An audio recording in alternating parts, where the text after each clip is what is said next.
जब बोरियत होने लगे तो मैं इस्लामाबाद में मौजूद किताबों की दो अच्छी दुकानों पर चला जाता हूँ और वहाँ 2-3 घंटे गुजारने से दिल भी बहल जाता है और ध्यान भी बढ़ जाता है। किताबों का लम्स और कंपनी भी किसी देरी ना मेहरबान दोस्त से कम नहीं होती। जब आप डिप्रेस या उदास होते हैं और दोस्त कहता है कि छोड़ो यार, कुछ नहीं होगा, सब ठीक हो जाएगा, ये अल्फाज ही आपकी रूह को ताज़ा करने के लिए काफ़ी होते हैं। किताबों की महफिल भी कुछ ऐसे किस्म की है जहां आप खुद से निकलकर कदीम ज़मानों में सफ़र करने लग जाते हैं। मेरी हर दफ़ा अहमद सईद से किताबों पर गुफ्तगू होती है। इनके मैनेजर अख्तर साहब को मेरी चॉइस का इल्म है, लिहाजा वो मेरी पसंद की किताबें लाकर मेरे सामने मेज़ पर रख देते हैं।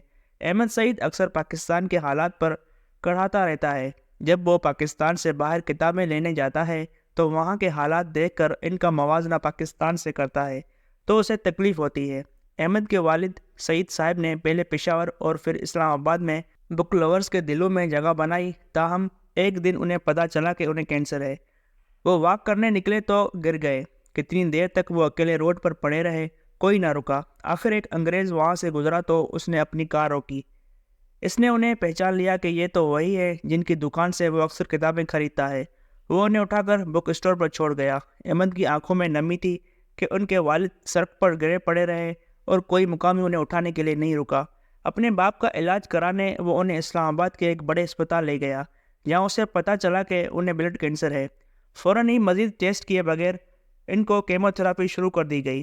पाकिस्तानी डॉक्टरों को कैंसर का एक ही हल समझ आता है कि फ़ौरन केमो शुरू कर दो। मैंने देखा है कि पाकिस्तान में डॉक्टर केमो के नाम पर मरीज़ की ज़िंदगी 6 माह या 1 साल तक बढ़ाने के एक फ़लसफ़े पर चलते हैं।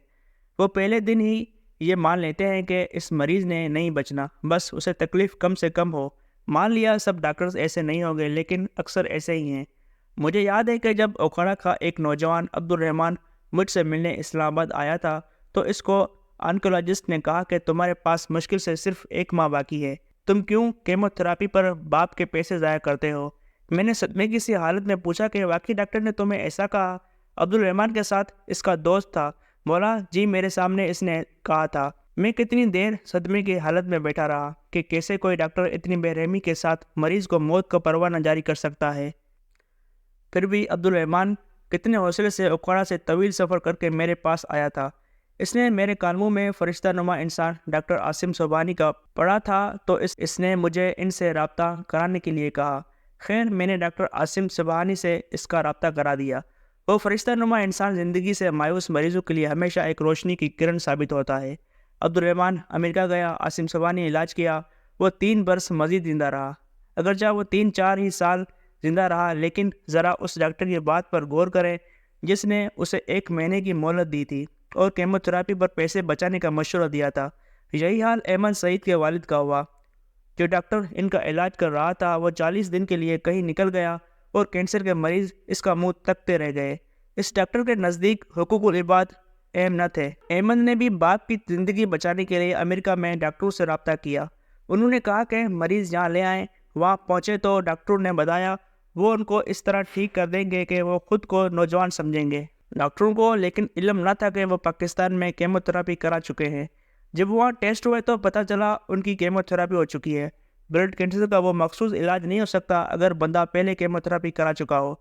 यूँ अहमद अपने बाप की जान न बचा सका क्योंकि पाकिस्तान में डॉक्टरों ने अंधाधुंध फ़ौरन ही केमो शुरू कर दी और यूँ जो इलाज हो सकता था वो काम ना आ सका। अहमद अक्सर ये वाक़यात बार बार सुनाकर तलख हो जाता है और कहता है कि बंदा किधर जाए क्या करे, पैसा भी लगता है और बंदा भी जान से जाता है।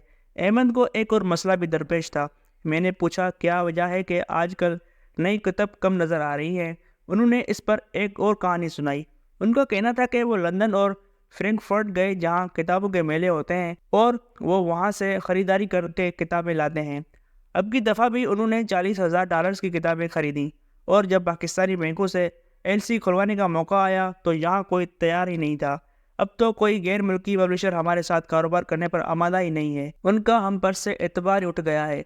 वो कहते हैं कि चंद $1000 का ऑर्डर होता है, इस पर भी उन्हें ऐसे संगीन मसाइल का सामना करना पड़ता है। इसहाक डार के दौर में इन पब्लिशर्स का बड़ा नुकसान हुआ कि उनके ऑर्डर्स बोर्ड पर पड़े रहे और क्लियरेंस ना हो सकी। وہ بتانے لگے کہ اب ان کی $40,000 مالیت کی کتاب میں پھنس کر رہ گئی ہیں۔ مجھ سے پوچھنے لگے کہ اب آپ بتائیں اس ملک میں بندہ کیا کاروبار کرے، کس کے پاس جائے اور اپنا مسئلہ بتائے اور حل کرائے۔ خیر، میں نے ان کی کتابوں کے مسئلے پر ٹویٹ کیا اور وزیر اعظم انوار الحق کاکڑ سے درخواست کی کہ وہ اسٹیٹ بینک کو یہ ہدایت دیں کہ وہ کتابوں کے آرڈرز کی LC کو کلیئر کرے، اس ملک میں کچھ کتابیں ہی آنے دیں۔ پہلے انڈیا سے بڑی سستی کتب آتی تھی، انڈیا سے تجارت بند ہوئی 4 سال گزر گئے ہیں، وہاں سے بھی اب کتابوں کی سپلائی بند ہو گئی ہے۔ رہی سے کثر ڈالر اور پاؤنڈز کے ہوش ربا ریٹس نے پوری کر دی ہے۔ جو اچھی کتاب کبھی 1500 میں ملے جاتے تھے وہ اب 4 سے 5 ہزار روپے سے کم نہیں ملتے۔ مہنگائی کے اس دور میں اب کتاب لینا بھی بہت بڑی عیاشی بن گئی ہے۔ خیر، انوار الحق کاکڑ صاحب کا شکریہ کہ انہوں نے نہ صرف وہ ٹویٹ پڑھا بلکہ اس کا ٹویٹر پر ہی جواب دیا اور یقین دہانی کرائی کہ وہ اس مسئلے کو خود حل کرائیں گے۔ کاکڑ صاحب کے نام ٹویٹ کرنے کی وجہ بھی یہی تھی کہ وہ خود کتابیں پڑھنے کے شوقین ہیں۔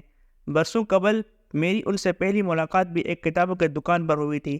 بہرحال یہ بھی عجیب ملک ہے کہ آج کل سینٹ کے فنانس کمیٹی ایک اسکینڈل کی تفتیش کر رہی ہے۔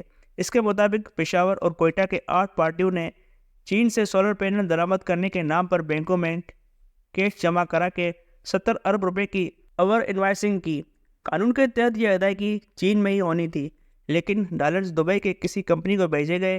چین میں جس کمپنی سے ریٹ زیادہ لگوا کر سولر پینل منگوائے وہ کمپنی بھی انہی پارٹیوں کی تھی۔ جس کمپنی کو دبئی میں ڈالرز بھجوائے وہ بھی انہی کی تھی۔ کسی بینک نے اربوں روپے کمیشن لینے سے انکار نہیں کیا، کیش لے کر اس کے بدلے کروڑوں ڈالرز بڑے آرام سے دبئی بھیج دیے۔ دوسری طرف یہاں احمد طویل عرصے سے تمام قانونی تقاضے پورے کرنے کے بعد بھی $40,000 کی LC نہیں کھلوا سکا۔ وہی بات ہمارے معاشرے میں سب چیزوں کا استعمال جائز ہے ماں سوائے عقل کے، اور کتابیں چونکہ انسان کو عقل مند بناتی ہیں، اس لیے نہ ہوگی کتاب اور نہ عقل کی بات ہوگی، یعنی نہ ہوگا باز نہ بجے گی ماسری۔